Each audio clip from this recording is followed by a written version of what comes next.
PMacMovies back with my nicest white t-shirt.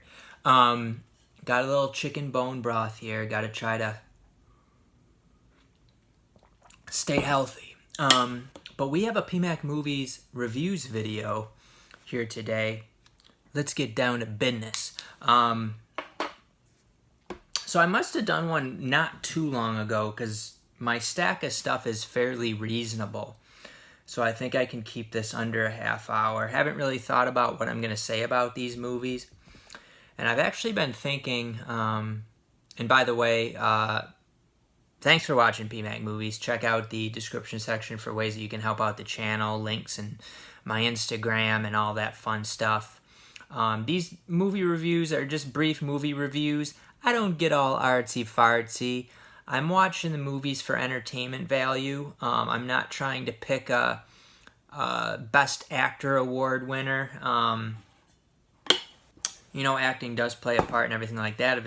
But it's mostly entertainment value for me and what I get out of the movie. Emotional, spiritual gains. I used to watch like a lot more comedies and stuff like that, but I don't really as much anymore. I'm into more, I guess, you know, deeper, meaningful stuff to some degree. I just can't stay off of the bone broth. So anywho,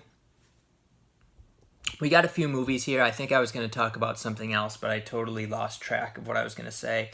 There's actually a fair amount of good stuff in here, I'll say that. I was quite pleased with a lot of these movies. Some of them not so much, but a lot of them I thought were pretty good, pretty entertaining. And it can be difficult for me to get into movies. I just lose interest. I remember when I was in Australia, I didn't have a cell phone. For part of the time, we didn't have internet, so it was like whatever was on TV had my total attention, and I could really focus on the movie. Even if it wasn't great or anything, it was like the only option. But now there's so many options that I have here. There's, you know, I got my cell phone. You got the internet, so you can find your mind wandering very easy. So it's good if I can just put everything away and really get into a movie.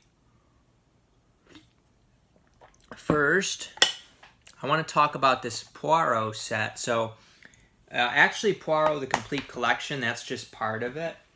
But if you like murder mysteries, this set is expensive. I think I got it for about $160 because it was 200 and 20% off code or something, so it was like $160 or something like that. I would say it's worth it though. It's 28 discs. It's got the show starts off with like regular 50-something minute episodes maybe, and then towards the later seasons it goes towards like 4 movies per season. You know, an hour and a half, a little bit more than an hour and a half per movie. So I really think that this set is a good value if you can get it for, you know, mid 100 something. It's a really good show if you like that sort of thing. I find it to be better than like a Sherlock Holmes, things like that. So you know, if you like that kind of stuff, murder mysteries, UK murder mysteries, even, you know, US type of shows like that, Poirot is a really good one. Highly recommended. But I'm not going to get into like reviewing it specifically because there's a ton of episodes on it. I think I did probably miss a few episodes, but for the most part, like I watched pretty much all of them. There's only a few that I missed because maybe I fell asleep and Charmaine went ahead. And then when we started it back up, we started where she had left off.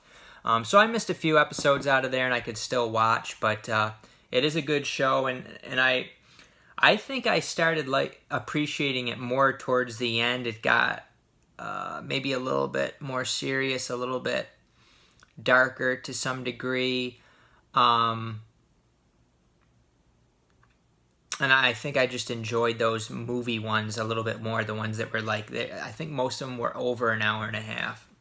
But I have some good movies here, including some Vinegar Syndrome, some Blue Underground, some Mondo Macabro, some Scream Factory, all sorts of stuff.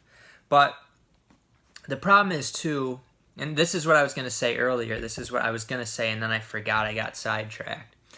I need to start doing, and I've been saying this for like years, so who knows if I'm ever actually going to do it.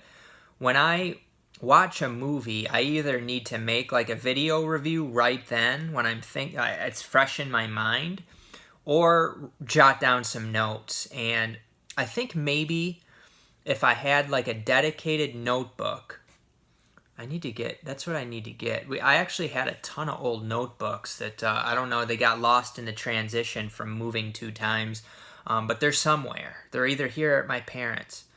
Actually, I think my parents were supposed to, I think they found some at home and they were supposed to bring them here or something, but I think he forgot maybe. Or maybe he brought them and I don't know. But I don't think so. So if I get like a dedicated notebook and just I watch a movie and just dedicate 1 page of that notebook to jotting down some notes, talking points of what I want to talk about for the movie. Because what happens is I watch a bunch of movies over a month or, whatever, and then I try to do these review videos and I just can't remember the things that were sticking out to me when I watched the movie. So I really have to make sure that I do that, and I think I've not done it because I feel like it's gonna take away, partially it's because it's gonna take away from my enjoyment of the movie because I'm gonna be thinking about writing stuff down, but I don't think that'll be that big of a deal. I could watch the whole movie and then write it down afterwards if I wanted to, or, when it's fresh. Another thing is, we have a few notebooks around here, but it's just like they're used notebooks, and I just want something dedicated totally to my notes on movies, and then I can feel like it's organized and everything like that. So those are some ideas I have, and I think after this video, if I can stay focused on that, I might actually put that in place. We might have a empty notebook around here somewhere that I can just put on the table in the living room, and then when I watch a movie, write stuff down. These reviews will be a lot better.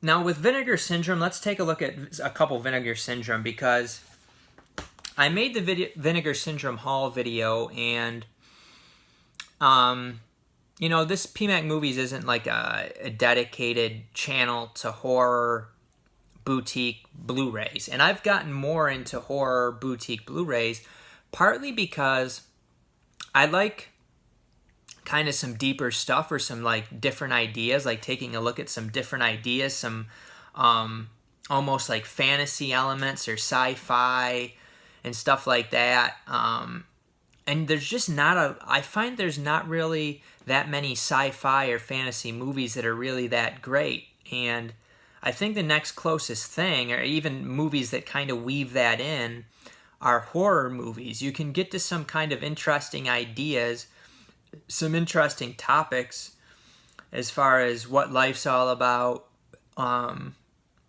spiritual aspects of horror movies. I don't like gore. I don't like that aspect of it. And one of these Vinegar Syndrome is kind of horror. One of them, not really. It's more of like a social, kind of taking a look at, social aspects. Both kind of dramas in a way. And let's take a look at what they are.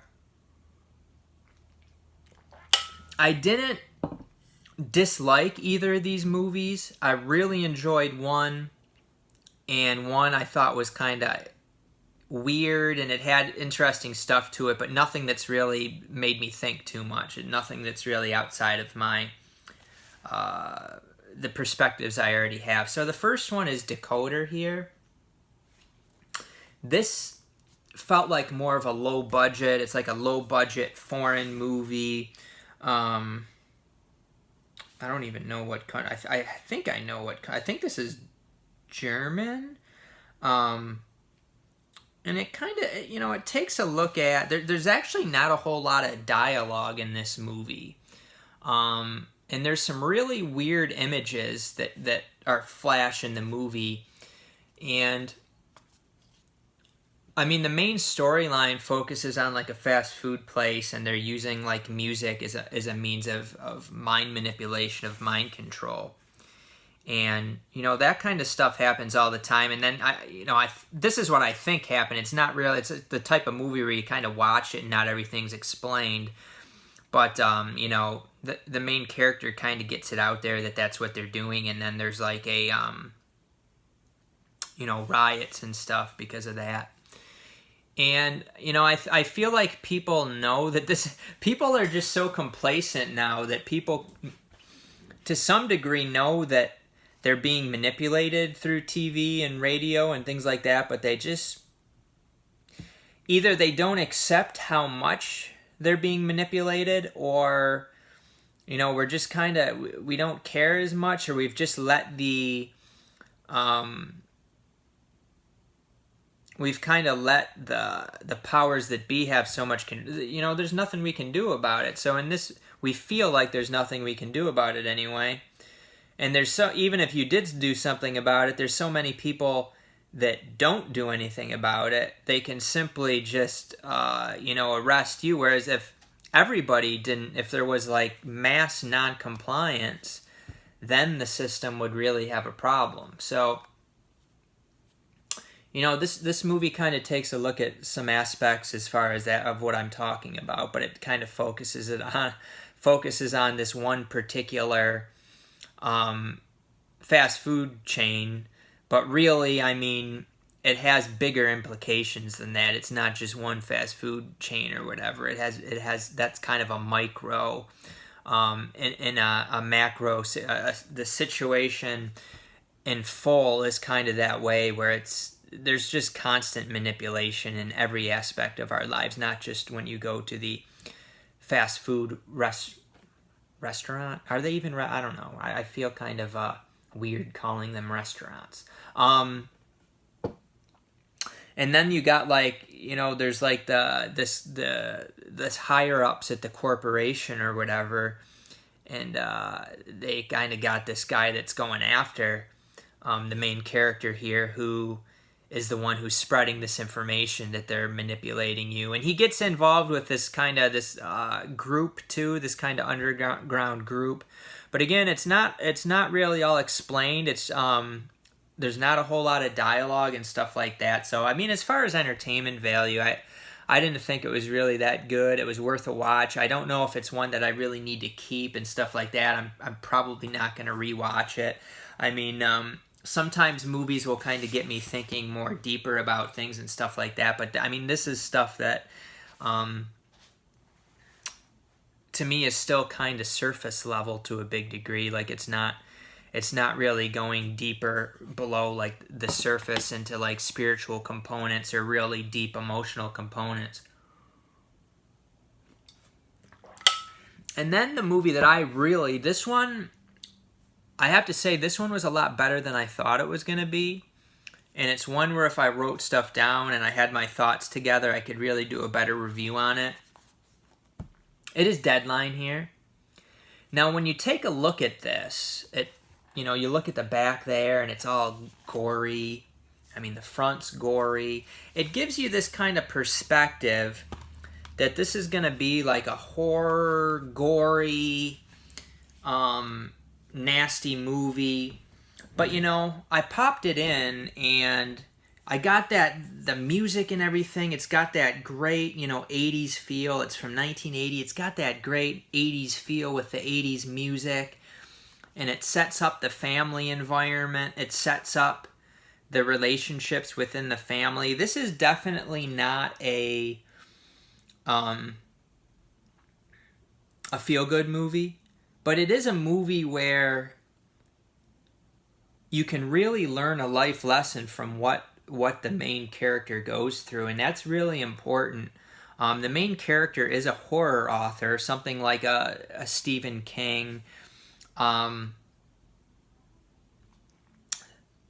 certain people in society. He goes to like this kind of conference thing, and the people get on him about it, like, you're making money off of trash,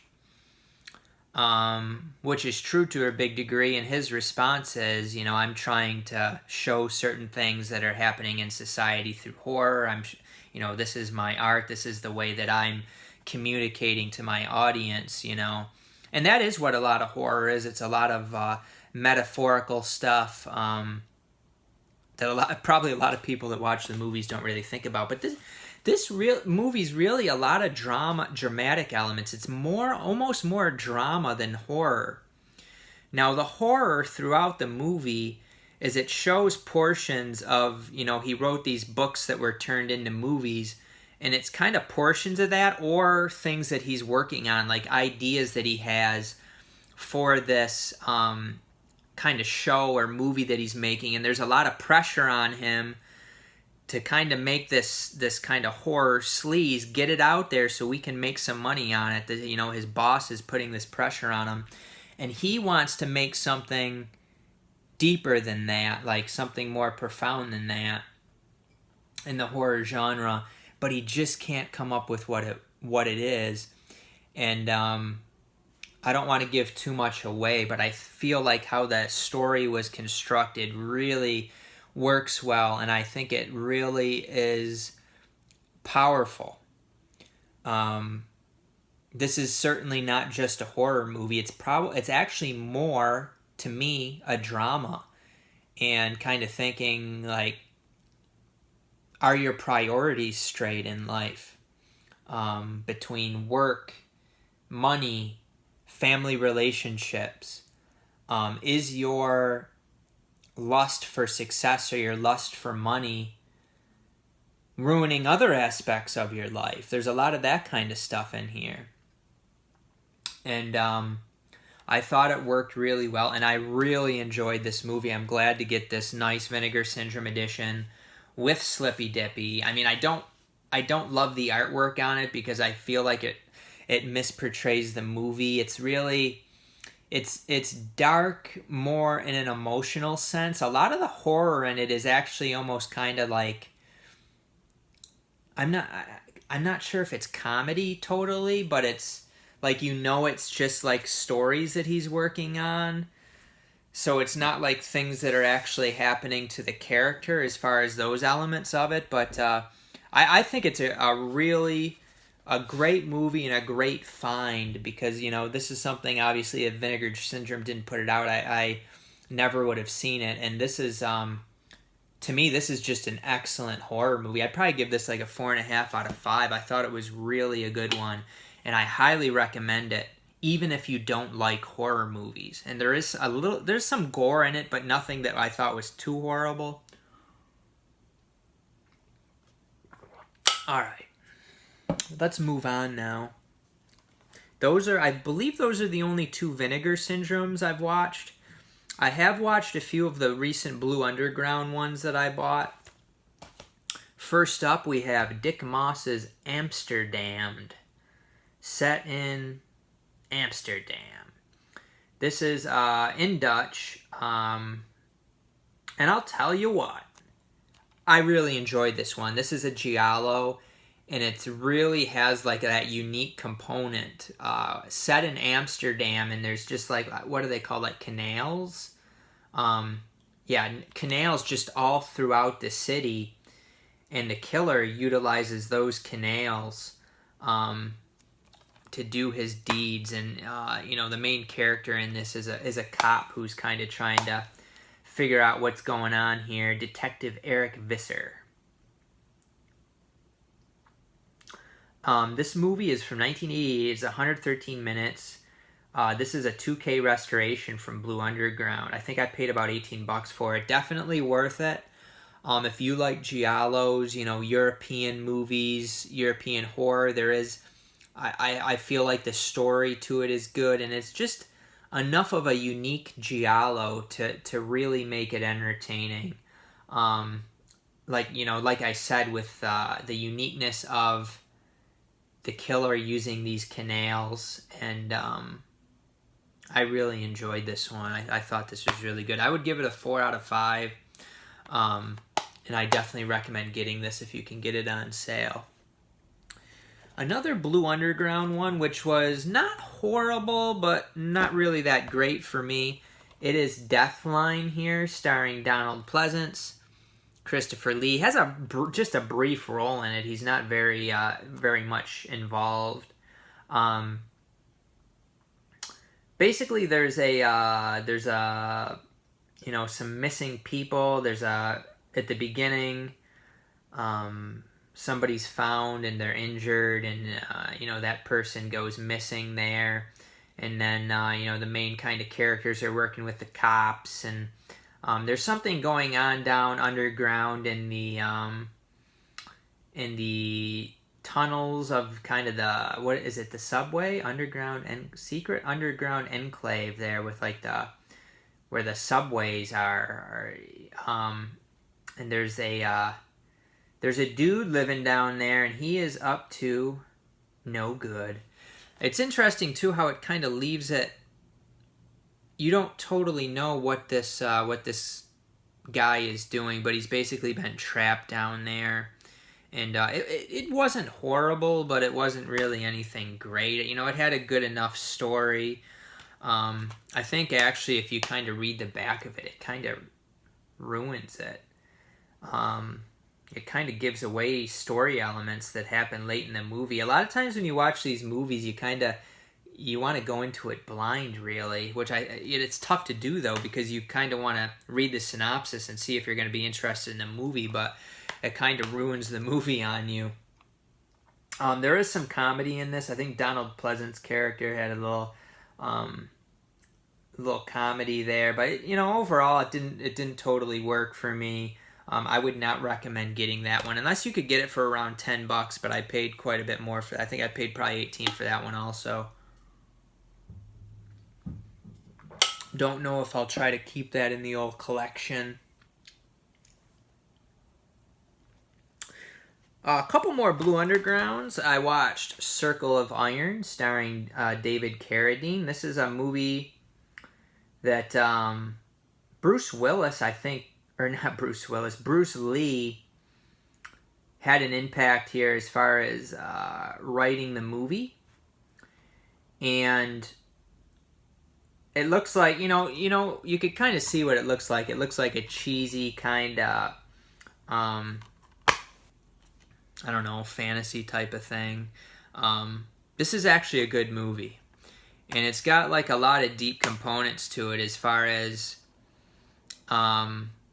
simple message. It's really a simple message, and it's a message everywhere to some degree if you see it. And it's a message, it's one of the most important messages in life. We're a lot of times we're trying to search for something outside of ourselves or externally, and I think the story.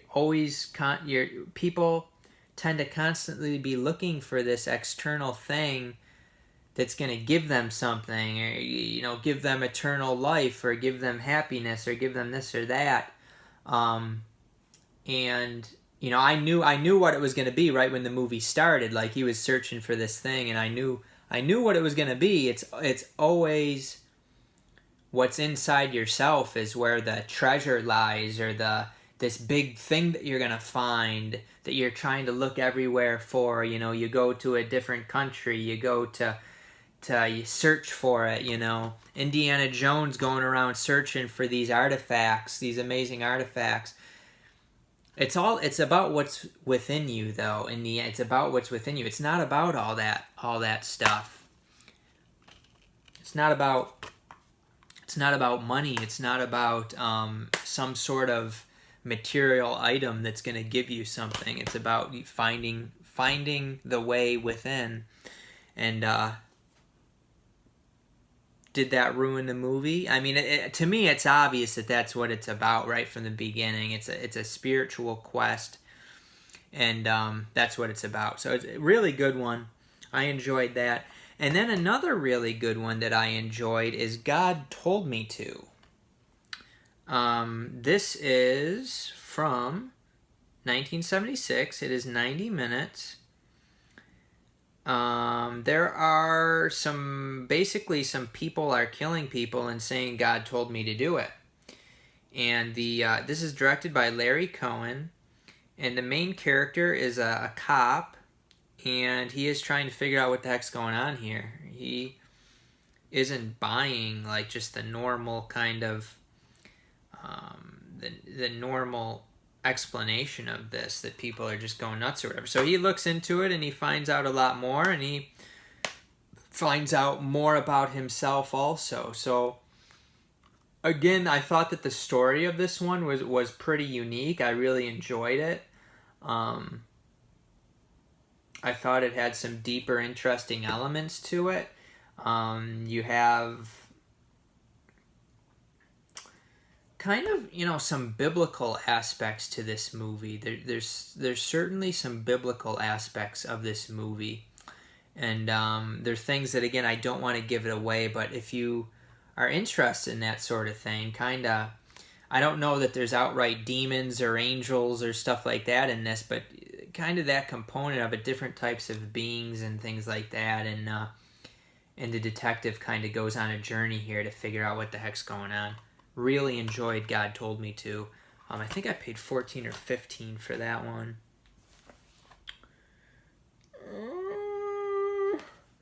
Mondo Macabro, we got a lizard in a woman's skin. This is another solid giallo. Probably didn't like this one as much as Amsterdam. It's quite a bit different. This one is more psychological, focused on the main character here. There are, it really has nothing to do with you take a look at it, it says a lizard in woman's skin. It's not, it's like, metaphorical. It's not like straightforward, like that's who the killer is or anything like that. So it's more of like a European killer thriller, Italian thriller. It's probably more of an Italian thriller than an actual giallo, and there's a lot of psychological components to it, and I enjoyed it quite a bit. So if you can get this for a reasonable price, definitely, reasonable, probably 15-ish. I enjoyed that one. I like European, those European thrillers, 70s, stuff like that. This was probably 70s, right? 71, 104 minutes. How about Screamers here? Screamers starring Peter Weller. This one didn't really capture me. I think it's an interesting concept, these Screamers, and what it kind of turns into. At the beginning of the movie, you're thinking it's just these creatures that kind of come out of the ground and cut people up. But you learn that it's much more than that. And I think technology taking over things is a very interesting concept. And even not technology that we see as technology, like man-made technology, but maybe something above that kind of thing happening, whereas the people around us aren't necessarily the same as us, because we tend to think that everybody has the same sort of spirit that we do. And not only do I think that is something to consider, that's not totally how it is, I think that it's not how it is. I don't think that everybody's the same. I think physically we have the same bodies, but what is taking control of that body could be very different from person to person. In other words, we are a spirit within the physical body, a human spirit, and not necessarily every human body has that same human spirit. So, just something to think about. Most people don't think about that kind of stuff. I think it's interesting. Doesn't really have a ton to do with Screamers, but just some aspects of it made me think about, some of the stuff I've been researching. This is a really good, first of all, it's No Way Out with Kevin Costner from 1987, 114 minutes. Really good, kind of action thriller. I really enjoyed this movie. If you like action movies, stuff like that, this is a really good one. It kind of reminded me of in ways of The Fugitive starring Harrison Ford, which is one of my absolute favorite movies of all time. I really enjoyed the story and setup of this movie. I was just totally entertained by it. You really get into the movie, really lose yourself in the movie, and there's not really anything deeper in it, but it's just really good, straightforward action thriller. And you care about the characters early on. You care about the characters. You care about what happens to the main characters, especially Kevin Costner. So you're invested in it. And then, he gets in this very difficult situation, and I don't know how I don't know how you could look away from this movie. It gets pretty intense, and it's a really good one. I really enjoyed this one. I think this one went out of print, so it's probably pretty expensive. But if you can find a copy of this for $20 or less, I definitely recommend it. This is a Shout Factory one, by the way. We got a few movies left. I think we're done with the ones I wanted to talk about the most. Up next, we have Tough Turf starring James Spader. This is a Kino release. Kim Richards is the chick here that he enjoys, he's after. And basically, he pisses off that girl's boyfriend, who's a bad boy. And there's a lot of stuff in this movie that it's kind of far out. It's kind of out there. Like there's a murder. Like somebody just kills somebody else in the street, and like they don't get in any. Like they're still like out and about. They don't get like arrested or anything. As far as everything making sense, it's not going to work that way. As far as entertainment value, I found it very entertaining. I felt like James Spader's character also, he acted very like confident and kind of cocky, but then when push came to shove, like the physical altercation actually happened, I was thinking like this guy's going to be a badass, like he must be able to fight or something. He must be able, but no, he was just kind of like doing stuff and putting himself out there, and then when they gave him a hard time, he just kind of like took it, and I was like, I was expecting him to kind of, do something, like fight back kind of, and he just was he didn't really do a whole lot. Why are you doing what you're doing if you don't have any skills when they're going to do something to respond, and it's like, it seemed like he wasn't ready for them to do anything when he was obviously pissing them off and they were going to try to retaliate. It was like he wasn't prepared for the retaliation. I thought that was kind of weird. The girl that he's after in this movie, played by Kim Richards, she doesn't really have much of any sort of decent personality. I mean, she's attractive, but it's like, what does James Spader's character see in this girl? I mean, there's nothing there. She's just, decent looking girl with nothing to her. So just stuff that, if you break down the movie, stuff it didn't fit, it didn't make sense. But as far as entertainment value, this is a fun one and an entertaining one, and I do recommend that you get it because you're probably going to kind of have to turn your brain off, but I enjoyed it, even with all those things not making sense. Reverse artwork. What do I like more? I kind of like the reverse artwork more, I think. And this Kim Richards, I looked into her a little bit because I don't really remember her being in other movies. And it sounded like, just reading a little bit about her, she just went from marrying like heads of like CEOs or like basically rich guys, and then I don't know if they divorce or the guy would pass away, but like several times she just married these rich guys. And it's like, it seemed like this girl's just like, is she someone who is just kind of like passed around by these rich, wealthy guys? Like, why would she keep just marrying these guys and getting divorced? And then I think she was on one of those like housewives shows, one of those like rich housewives shows. And I don't know, just weird stuff to me, weird stuff with some of these people. Like, I guess I didn't look into it enough, but if you married a rich guy and you got divorced and you already get like his money, and I don't know exactly what happened, I can't say I know, but why would you keep marrying these rich guys again? Because they're probably, like, I wouldn't think they're the greatest husbands, the greatest people to be married to. So I just look into stuff like that and it's like, this doesn't make sense. So I wonder, if this was, and this happened, come on.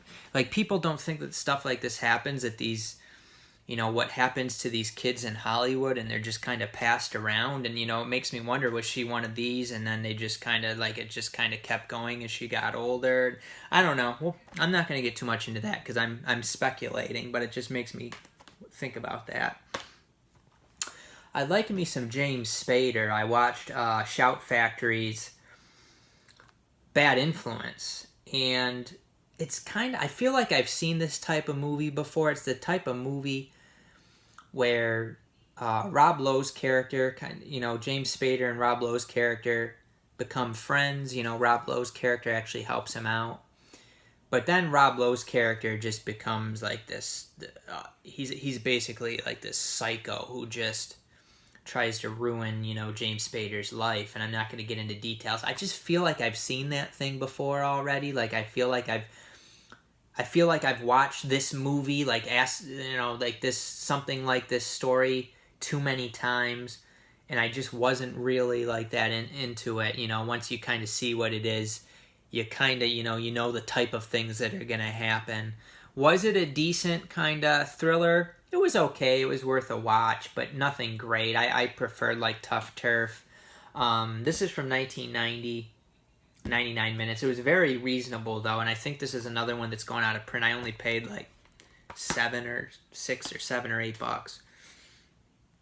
Up next, fairly recent movie, All the Money in the World. This is about basically this really rich family. At least the grandfather is very rich. He doesn't really share his resources, and his grandson is kidnapped, and they're trying to get money out of him, basically. And the mother of the kid, the teenager who's kidnapped, she's of course trying to get him back. The grandfather doesn't really want to help. It doesn't really seem like he cares a whole lot.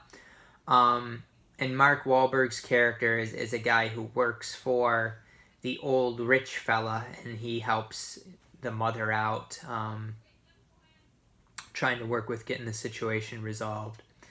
And I thought it was a pretty good movie. I thought it was longer than it needed to be. I felt like, it's 133 minutes, and I don't know, it didn't really drag, but it just seemed like some portions of it maybe could have got cut out, could have been a little bit shorter of a movie. I didn't know that all of it was necessary. You're kind of stuck in similar spots throughout the movie, I felt like. I really enjoyed it, though. I thought it was another good thriller. They say it's based on a true story. Whenever something's based on a true story, or, inspired by true events of the Getty kidnapping, to me, I'm watching a movie. This is not true. And I know people talk about biopics and stuff like, oh, it's a biopic, and it's all made up shit. Like, very little of it even happened. Like, it's a made up movie. Even these biopics, a lot of famous people and stuff, their whole backgrounds are totally controlled, totally made up. Like, how can you trust, this person came from this and this? Like, how do you know? And you look into it a little bit, and a lot of it doesn't even make sense, their backgrounds. Like, if you have any critical thinking skills, you look into some of these famous people's backgrounds, and it's like, this doesn't really, like, why? But I'm overthinking things. Just, if you like biopics, you watch them. But that one's allegedly based on a true story. And maybe very small parts of it are true or whatever. Maybe some of those movies that say based on true story. Maybe some of them are maybe, but probably not. All right. We got a few left. We're getting at like 40 minutes, so I want to get through these. I've talked about Dr. Sleep before, but I watched it again. Absolutely fantastic movie. I like it more than The Shining, personally.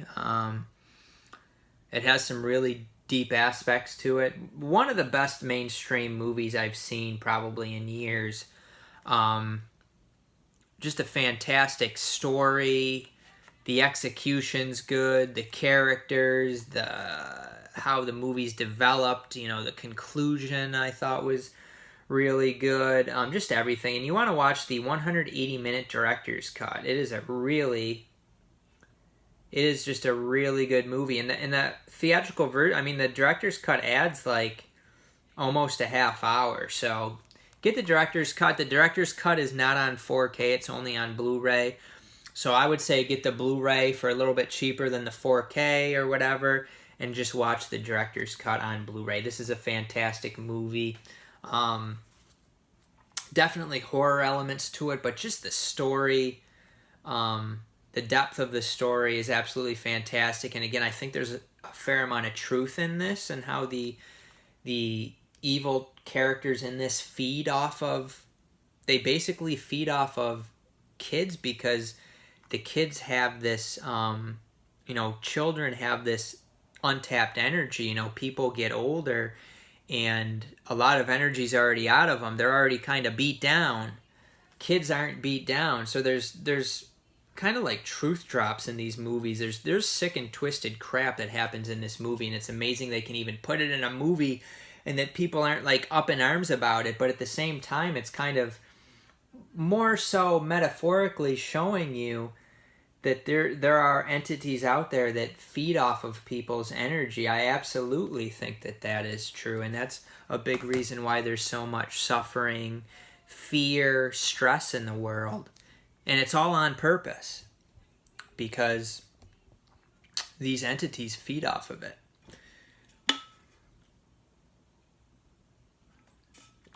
All right, just a couple more. I'm not going to talk about these much. Kung Fu Yoga. We watched, and this is a Chinese movie. Special effects aren't that great, but this is a fun, entertaining movie. This is if you want a nice popcorn movie to watch, go to Big Lots, and maybe this will be, $2.50 or $1.50 at your Big Lots. Snag it up. It's worth that. I think it's decent to have for like a family movie. I don't remember there being much bad stuff in it. Definitely with like your significant other, though. Fun action movie. There's comedy in it. This was a really entertaining movie, so I definitely recommend that one. And actually, if you could get this on Blu-ray, a lot better, because the DVD quality, not the greatest. Definitely would have preferred to have the Blu-ray, so if I can find the Blu-ray of that reasonable, I'll upgrade that one for sure. And then this Abigail movie, this is a Russian movie, and it's kind of weird because I think the actors were speaking Russian, but they kind of dubbed over it, I believe is how they did it. Really interesting. Not a really good movie as far as execution, but really, really interesting ideas. And it's set in a world where there is this infection going around, allegedly, and basically they find out that was covered just to imprison these people with powers. It was basically made up by the powers that be to imprison certain people, and they control the narrative, and they do what they want to do. They use fear, they use deception. Sound like anything? So, like I said, the ideas behind it are good, fairly entertaining, but it was just weird, because it wasn't the actual actors' voices and stuff, I don't think, so it was kind of odd, but I definitely think it's worth checking out if you can find it for a reasonable price, and definitely the ideas in it are very important to kind of understand with everything going on right now. I hope you enjoyed my talk on these movies. I don't go into these knowing what I'm going to talk about. I just start talking. That can be good in some ways. It can be bad in some ways, and thus why I want to start writing notes, which I need to go find a notebook right now, so that I can, when I watch a movie, I can be organized, and then a month later or whatever, when I want to talk about the movie, I'm, oh yeah, that's what I was thinking. I could talk about this part, yeah. So if you made it to the end of this, I appreciate it. You are a true PMacMovies fan. I appreciate that you care about my actual opinions and the things that I actually think. I think those are things that are more important to me than caring about like what I bought, what I actually think, and what I believe and what my opinions. That's actually me as a person, not just, oh, I bought this. So I appreciate it if you made it to the end of this, and I appreciate it if you comment. I mean, these are probably the most important ones to comment on, because it is me going into more depth on things. So leave a comment, leave me some feedback. It means a lot, and I do try to get back to everybody. It's just basically when I have time, I'll go through and respond to everybody. So if there's a few videos I missed recently, maybe I'll get to them this weekend and respond to the comments. I do try to do that. Sometimes downtime at work and stuff, I'll go through and do it. So I do appreciate the feedback. If you ever want to talk, email me, things like that. If anything I talked about in here caught your interest, definitely email me, leave a comment, and all that fun stuff. But I look forward to hearing from you guys, and we will see you next time. Don't point at me, PMac. I'm PMacMovies.